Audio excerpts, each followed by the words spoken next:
put multiply on it, it's going to drop out most of the background. Most of the tree will still be there, and in most cases that's fine. Yeah. It depends on what it's over. Like if you've got a really complex tree that's part of your rendering and it's like the real centerpiece of it, there's not a lot besides either going in there and cutting it out all leaf by leaf, painting out the parts that are really offending. Like in a lot of cases, when trees are really complex stuff, there's always some kind of background color behind the tree, or if it's taken against the sky and you've got a sky there, you're not going to have to worry too much about it, because as long as it's close enough, you can take the layers and you can adjust the colors so it looks believable. Let me get a picture of a tree then.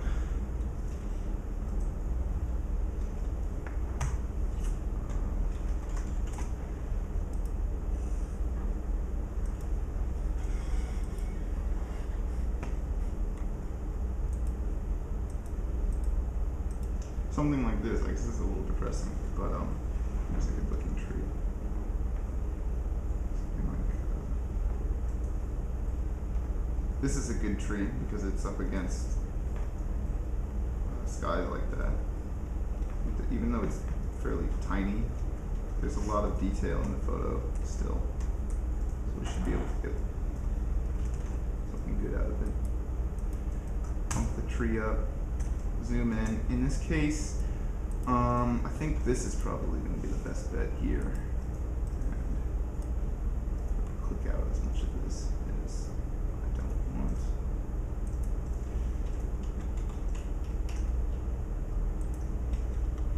Quick selection tool is good too. It's basically just magic wand that you can move around. You ever select by color range? I do. In a case like this, color range would work okay.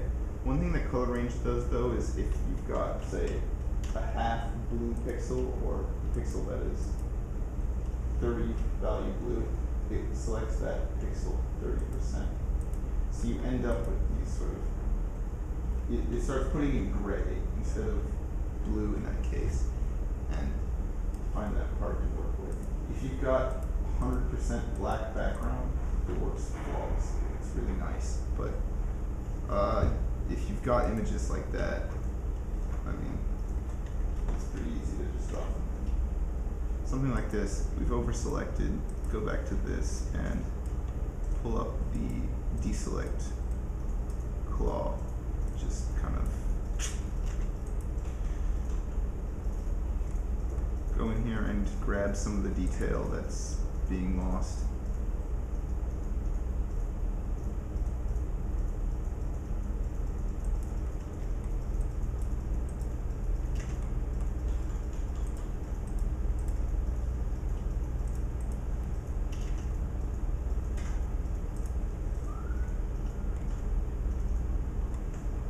And oh, this here's a little lost as well. And then, you know, just drop a layer mask on it. Oops, it's backwards. Click this one and reverse it. Then we have our tree more or less cut out. Actually, this might be a pretty good place to use the color range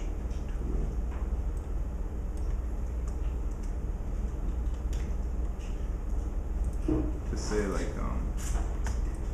one thing about color range is you also have to turn off every layer besides it. Yeah. Because it selects color ranges throughout your document. But it's a good tool to use. You can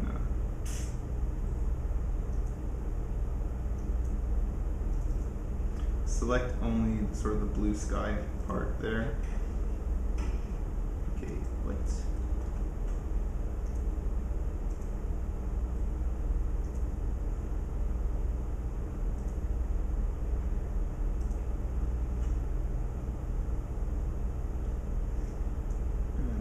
adjust to taste. Put that plus on the right side, it's more than one color at once. Yeah. It is kind of over sampling my tree though. And I mean I can drop the fuzziness down and lower the range. But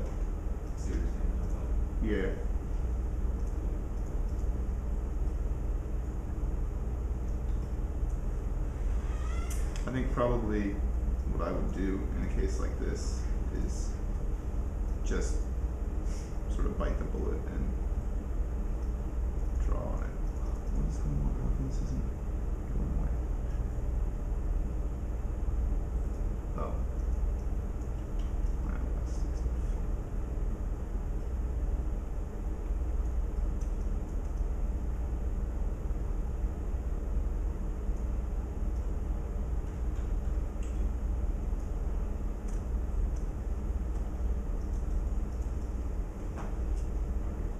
And, these people, I don't want them in there, so I can erase them. That looks very strange.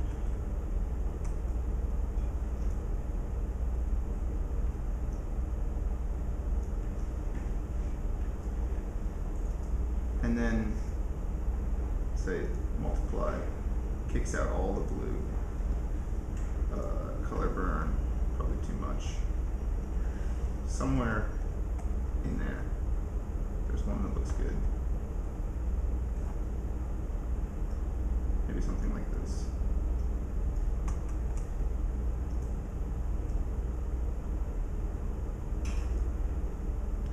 Trees are tough.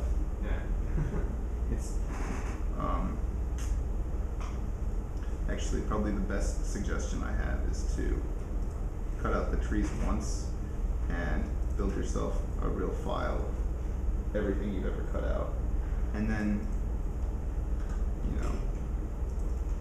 can go back and get them later. Or you can find someone who's got a real collection and take some. There actually was a Scaly library a while back. Yes, the same awesome trees everywhere. But they'd be all awesome. They'd all be awesome. You wouldn't have to worry wasting time. They'd all be awesome. Yeah, as long as you've got, like, and especially when you're doing, well, these aren't good images, but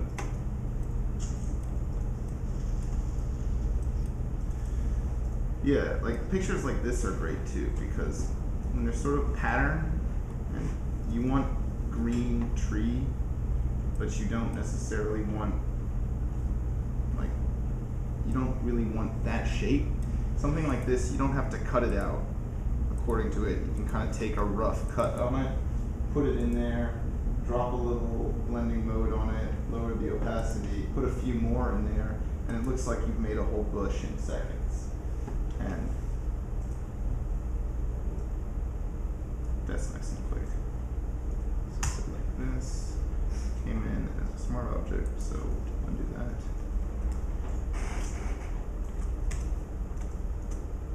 Just whatever, erase a bunch of it.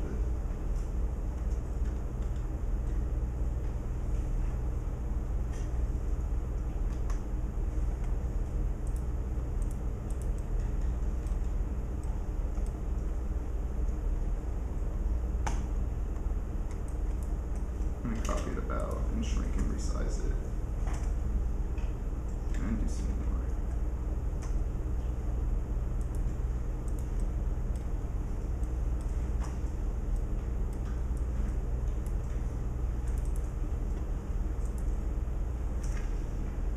And then once you've got sort of your new shape, you can merge the layers and trim out parts you don't want. And